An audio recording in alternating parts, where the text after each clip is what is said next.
Ketiga, pembaziran diteruskan. Mengapa saya kata pembaziran diteruskan?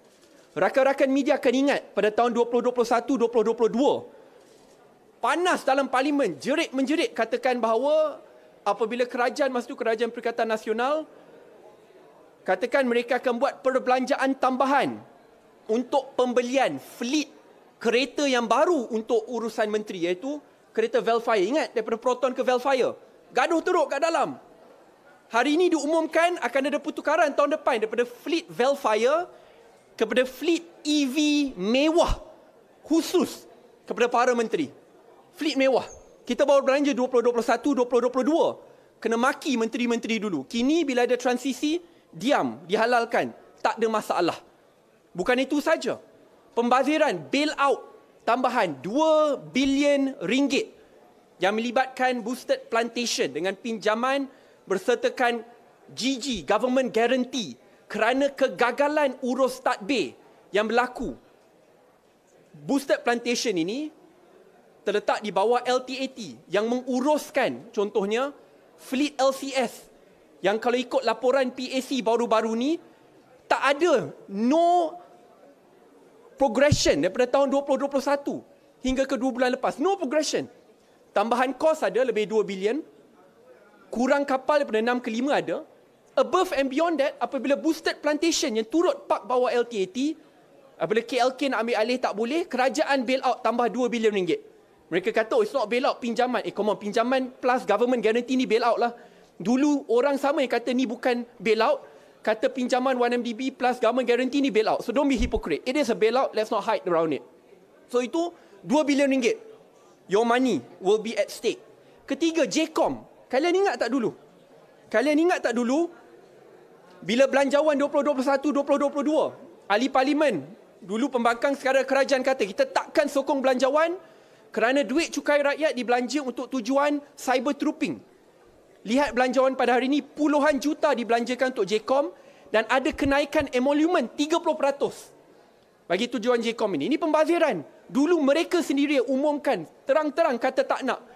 Kini perkenalkan dengan penambahan emolument 30%. Ada banyak lagi contoh-contoh lain yang saya akan rungkai dan terangkan semasa ucapan saya. Tapi itu dalam bab pembaziran diteruskan. Dan yang terakhir, janji-janji dilupakan.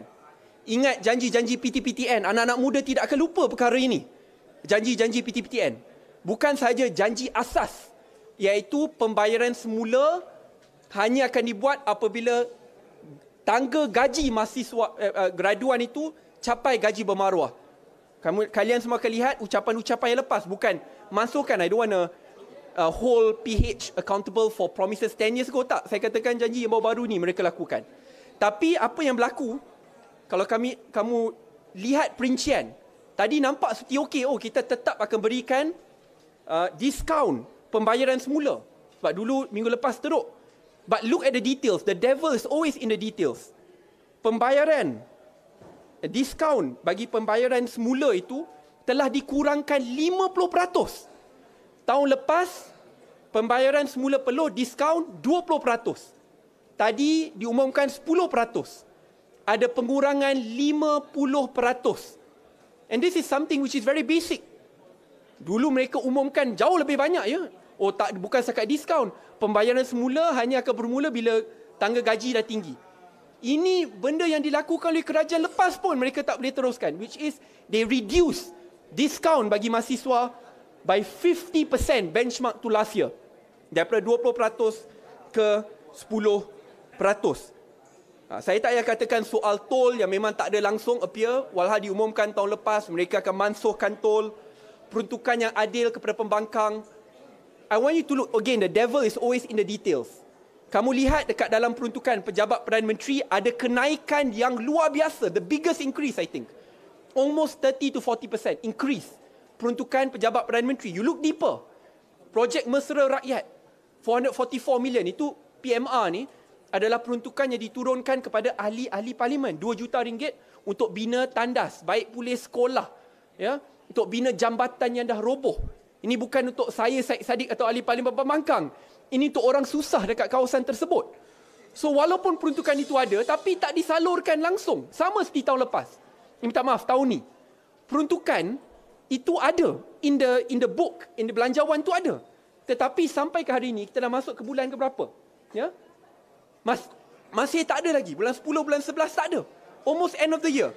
So orang nak tanya, duit tu pergi mana? Duit tu pergi mana? Bukan saja projek mesra rakyat, banyak lagi yang lain yang disenaraikan.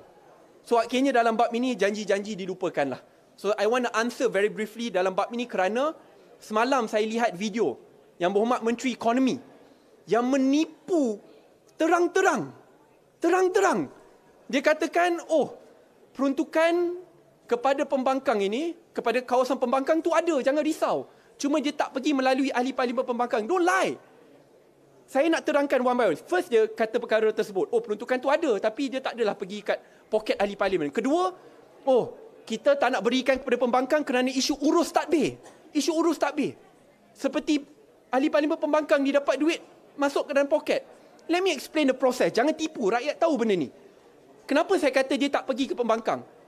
Kalian ada baca artikel Menteri ahli parlimen Bangi katakan dia terpaksa belanjakan RM300,000 untuk naik taraf baik pulih klinik kawasannya. Dia boleh kerana dapat peruntukan di MUA, maksudnya tak dapat langsung. Kita nak baik pulih klinik, naik taraf klinik, baik pulih sekolah, bina dewan, jambatan yang dah roboh, tak ada. Itu baru di MUA. Bayangkan RM4 juta kali semua kawasan pembangkang, tak dapat langsung RM0 Malaysia. So jangan tipu. Cakap duit tu ada diturunkan, tidak diturunkan langsung. Tidak diturunkan langsung. Maksudnya, kawasan kerajaan dapat RM4 juta, kawasan pembangkang dapat RM0 Malaysia. That is clearly recorded and do not lie to the people. Kedua kata, kerana ini isu urus tadbir. Kerana pembangkang tak nak tanda tangan kerana isu urus tadbir. Dia tak tahu ke bagaimana nak mohon? Saya Syed Saddiq, kalau nak bina dewan, bukan duit pergi ke saya pass ke kontraktor. Cara dia adalah, saya hanya key in dalam sistem ICU. Saya nak bina dewan. Selepas saya key in, pejabat daerah, penjawat awam yang akan uruskan. Buat secara tender terbuka, kos terbaik. Siapa yang boleh berikan kualiti terbaik. Tidak diuruskan oleh ahli parlimen. So apa isu urus tadbir? Akaun itu audit. Audit oleh kerajaan mereka. So don't lie, ini bukan isu urus tadbir. Apa urus tadbir yang dikenakan ke atas parlimen pembangkang sama yang dibuat oleh parlimen kerajaan. So kenapa tak kenakan the same standards kepada parlimen kerajaan? Dia boleh tipu kata, kita nak kasih duit kat TikTok. Benda ni, you are in government, you can audit. Ni bukan duit untuk TikTok, ni duit untuk bina dewan, sekolah, tandas dan yang lain. Kecuali kalau bina dewan, baik pulih sekolah, tandas, tolong cikgu-cikgu, keluarga susah, nak dapatkan bantuan-bantuan asas, bakul makanan, nak berikan susu kepada keluarga susah, mungkin itu bagi mereka TikTok lah. Tak masuk akal. So be truthful to the people, don't lie dalam bab ini. So saya kena terangkan perkara ini kerana semalam dikongsikan. So itu 4 perkara. Rumusannya, subsidi rakyat dikurangkan, cukai rakyat dinaikkan, pembaziran diteruskan dan janji-janji dilupakan. Dan kumpulan pertengahan paling teruk terhimpit. Terima kasih.